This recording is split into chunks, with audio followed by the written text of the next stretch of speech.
بسم اللہ الرحمن الرحیم، السلام علیکم۔ آپ دیکھ رہے ہیں ٹی وی ٹوڈے اور میں ہوں جواد باقر۔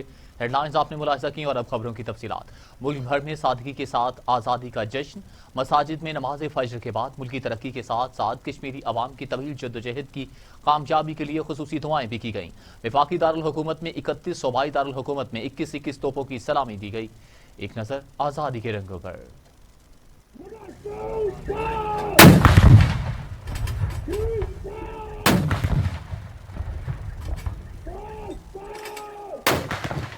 دن کا آغاز ملک بھر کی مساجد میں نماز فجر کے بعد ملکی ترقی، یکجہتی، امن اور خوشحالی کے ساتھ ساتھ کشمیری عوام کی طویل جدوجہد کی کامیابی کے لیے خصوصی دعاؤں سے ہوا۔ وفاقی دارالحکومت میں 31 توپوں جبکہ صوبائی دارالحکومتوں میں 21 توپوں کی سلامی دی گئی، جس کے بعد فضا نعرہ تکبیر، اللہ اکبر کی صداؤں سے گونج اٹھی۔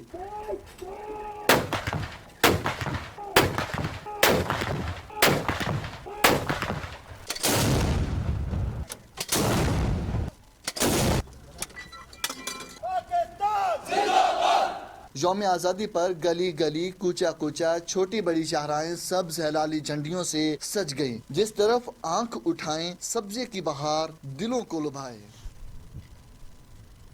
میری آنکھ کا سرما تیری خاک وطن، تو ہے میرا پاک وطن، پاک وطن۔ ملک کی تاریخ کا قیمتی ترین دن 14 اگست، آزادی کا جشن مگر سادگی کے ساتھ پروقار انداز میں شہر شہر، گاؤں گاؤں سبز ہلالی پرچموں کی بہار، فضا رنگ و نور سے نہا گئی۔ نعرہ تکبیر اور پاکستان زندہ باد کی صدائیں، میری نغمے گنگناتی ہوائیں۔ یہ رپورٹ دیکھتے ہیں۔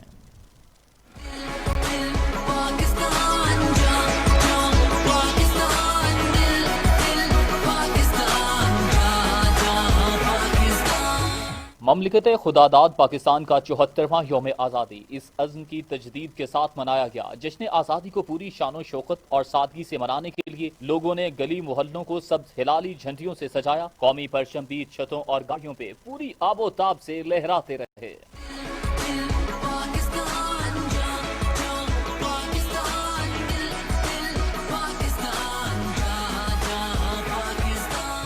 بچوں، بوڑھوں اور خواتین نے جشن آزادی کی مناسبت سے لباس زیب تن کیے۔ لوگوں کی بڑی تعداد نے اپنے سینوں پر قومی پرچموں سے مزین بیجز آویزاں کیے۔ نوجوانوں نے ایسے فیس ماسک بھی استعمال کیے ہیں جو قومی جھنڈے کے رنگوں سے مماثلت رکھتے ہیں۔ نوجوانوں کی چولیاں موٹر سائیکلز پر قومی پرچم تھام کر مارچ کرتی دکھائی دیں۔ آتش بازی اور چراغاں کے ساتھ ملکی فضائیں جیوے جیوے پاکستان اور قومی نغموں سے گونجتی رہیں۔ لوگوں کی بڑی تعداد نے کشمیر کے جھنڈے بھی تھام کر جشن منایا اور کشمیریوں سے اظہار یکجہتی کے لیے نعرے بھی بلند کیے اور لبوں پہ قومی نغموں کی دھنیں مچلتی رہیں۔ مملکت خداداد پاکستان کا 74واں یوم آزادی آج اس عزم کی تجدید کے ساتھ منایا جا رہا ہے کہ پاکستان سرزمین کی ترقی و خوشحالی کو یقینی بنانے کے لیے کوئی دقیقہ فروغ گزاشت نہ رکھا جائے گا۔ جشن آزادی کی تقریبات کا آغاز صبح سویرے اسلام آباد سمیت چاروں صوبائی دارالحکومتوں میں توپوں کی سلامی سے ہوا۔ اسلام آباد میں 31 اور لاہور کے محفوظ شہید گیریشن میں 21 توپوں کی سلامی دی گئی۔ دن کا آغاز ملک و قوم کی سلامتی، ترقی اور خوشحالی کے لیے خصوصی دعاؤں کے ساتھ ہوا۔ اس موقع پر علماء کرام، مشائخ اعظام اور مفتیان کرام نے مقبوضہ کشمیر کے مظلوم کشمیریوں، مظلوم مسلمانوں کے حق میں بھی خصوصی دعائیں کی۔ پرچم کشائی کی مرکزی تقریب ایوان صدر اسلام آباد میں ہوئی، جس میں صدر مملکت عارف علوی بطور مہمان خصوصی شریک ہوئے۔ وفاقی وزراء، سول اور عسکری قیادت بھی تقریب میں شریک ہوئی۔ اس وقت ہمارے ساتھ ٹیلی فون لائن پر موجود ہیں شعیب ہاشمی۔ شعیب ہاشمی، بتائیے گا کہ 14 اگست لاہور نے کس طرح سے منایا؟ جی بالکل، پاکستان بھر کی طرح لاہور میں بھی جو جشن عید آزادی جو ہے وہ عقیدت و احترام اور انتہائی جوش کے ساتھ منائی گئی۔ آج صبح جو ہے اس کا یوم آزادی کا آغاز محفوظ شہید گیریزن سے 21 توپوں کی سلامی سے کیا گیا، جس کے بعد مزار اقبال پر گارڈز کی تبدیلی کی پروقار تقریب جو ہے وہ منعقد کی گئی۔ اس تقریب کے مہمان خصوصی جو ہیں وہ corps commander Lahore lieutenant general Majid Ahsan تھے، اور اس کے بعد جو ہے وزیر اعلیٰ پنجاب سردار عثمان بزدار نے مزار اقبال پر حاضری دی، وہاں پھولوں کی چادر چڑھائی، فاتحہ خوانی کی اور مہمانوں کے تاثرات کی کتاب میں جو ہے اپنے تاثرات قلم بند کیے، جس کے بعد انہوں نے حضوری باغ میں عالمگیری گیٹ کے پاس جو ہے